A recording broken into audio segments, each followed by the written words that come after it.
For this sample, you need 2 rectangles of fabric.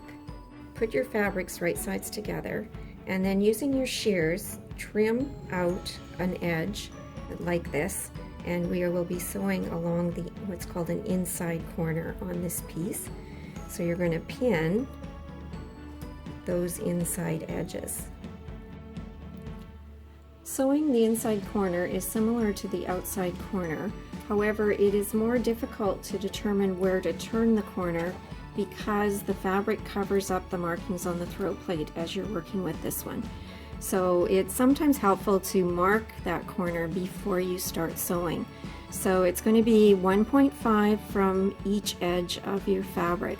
So I'm using a seam gauge, and I'm going to just make a line here, and then I'm going to go to the other edge and make a line here, and then the point at which those 2 lines meet is where I'm going to actually be turning my corner.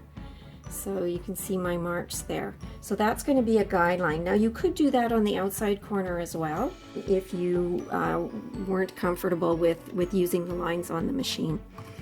So we're going to start this one out exactly the same as the others. So our stitch length is 2.5. We're lined up on the 1.5. Press our foot down. I'm going to take about 3 stitches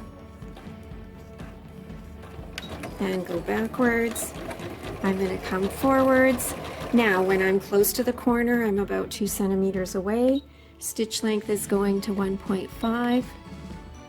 And now I'm going to sew pretty much almost to that corner. And I'm going to put my needle down, and I'm just going to lift my foot and look at the marking. I want to do 1 more stitch. So I'm going to use the wheel, not my foot. And then needle down, and this time I'm going to turn at this angle, a 45-degree angle, and again I'm going to do the 1 single stitch, and then I'm going to turn. Now I'm going to look and see where I am, and that is lined up. It's going to be on the 1.5. I just always like to double check that. And then I'm going to sew for a couple centimeters and lengthen my stitch to 2.5 again,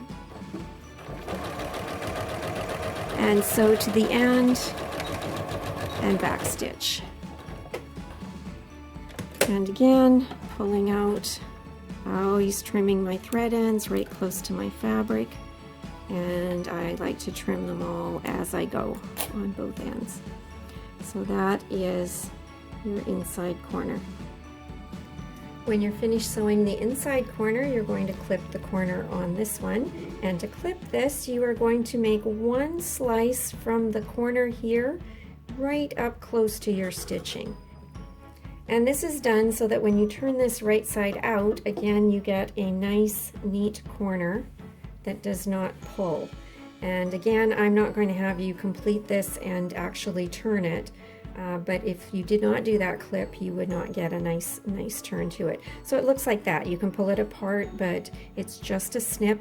You want to go very, very close to your stitching, but do not cut your stitching because then you have a hole in your corner. For the inside corner, to complete it, press it just as it was sewn, flip it over, and that completes your inside corner.